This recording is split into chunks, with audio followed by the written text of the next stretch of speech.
Hi, I'm James, and welcome back to my Moto 360 diary. I've had my watch now for around about a week and a half, so I've had a fair bit of use out of it since then, and overall I'm pretty pleased with it. I bought it with the intention of seeing how I got on. Potentially I would sell it or send it back if I wasn't happy with it.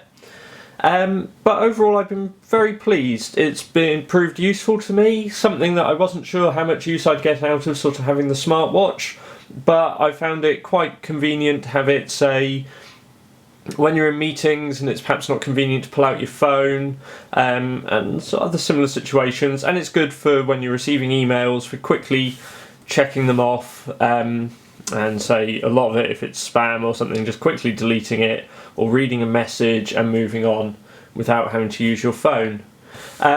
So overall I found the fit and feel of the watch very nice.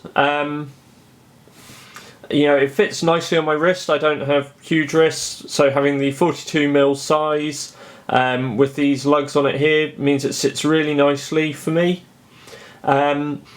And the leather strap's quite nice. I'm a little unsure about this top little leather band here, as it makes when you... Oh, sorry, it's actually on the back here. There's two leather bands around the strap, one which moves, one which is fixed near the buckle. The buckle one makes it a little bit awkward when you're first putting the watch on and have to pull the strap round to push into it. I found it a little inconvenient at first. Now it doesn't bother me so much, but just worth noting. So yeah, the screen is nice, it looks sharp. What you do notice is round this side ring, where you have basically the bevel, you do get some sort of almost like aliasing effects, where the angle of the glass distorts the screen a bit. It doesn't bother me as much as I did possibly wonder it would. Overall, not a major problem. Also, I have to say, I don't mind. I've heard some complaints with like this display when you're in the low power state and it goes to this half resolution. How that looks really depends on what watch face you've got selected. I find this one actually looks fine for me.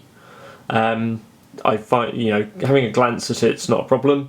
I do find when you're out in the bright, it sometimes can be a bit hard to read just by virtue of being an LCD display. Also at night it does perhaps light up a little bit more than I'd like.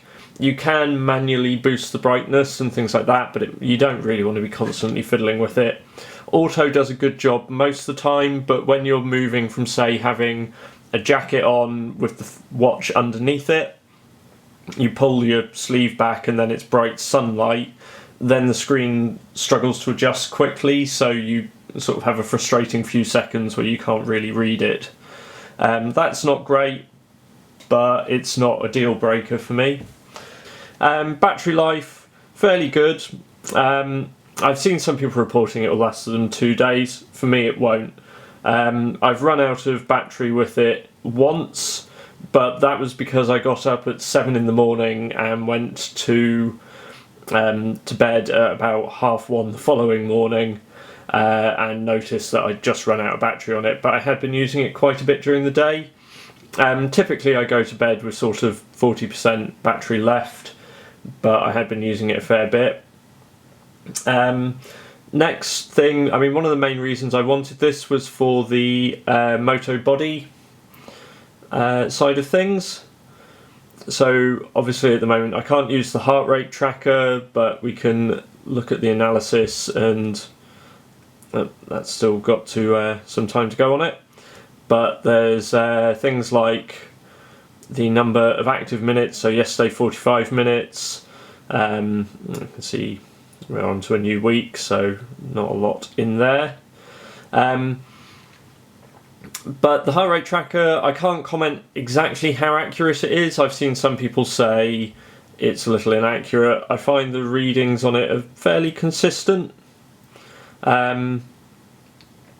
So if I keep using it, it comes out in line with what I'd expect. I think it gives me a resting heart rate of about 55 beats per minute. and it will go up into 120, 130 if I go for a jog or something like that, and start pushing myself a bit more. So while I can't say, oh, it's incredibly accurate, I can say it definitely can measure at least sort of active minutes. The step counter as well. My wife has a Fitbit, so I can kind of compare against that. As you can see, I haven't really walked at all this week yet, being Monday and working. I haven't really been going anywhere, but over the weekend, comparing with her Fitbit, it was tracking slightly higher.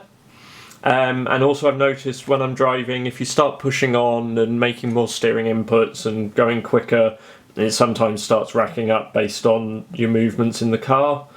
But overall, compared to my wife's Fitbit, we seem to be in the similar ballpark. Obviously it's not the most accurate pedometer in the world, but it at least has some utility. It gives you a comparison for how active you are day to day. We also then have the thing that I find most useful if I trigger sending myself an email.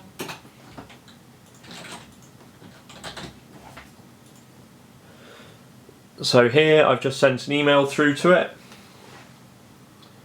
and in a moment my phone should pick it up, hopefully. So there we can hear it's come through on Outlook. In a second or two my phone should then, there we go, phone has picked it up, and within a moment it pushes through to the watch. From here I can check the email, have a look at the contents. I don't want to keep that, so I'm going to delete it. And also you've got other cards, like at the minute it's going to be showing me the local weather, nothing else really at the moment. But yeah, the notifications I find work well. Weirdly I'm finding having it suspended like this, the screen's perhaps being a bit less responsive than it normally would be. Generally I find it responds well to touch. The ability to sort of scroll with flicking your wrist and things like that works well enough. And yeah, I'm quite satisfied with it. It will certainly be interesting to see if Google do much more with Android Wear and how it develops over time.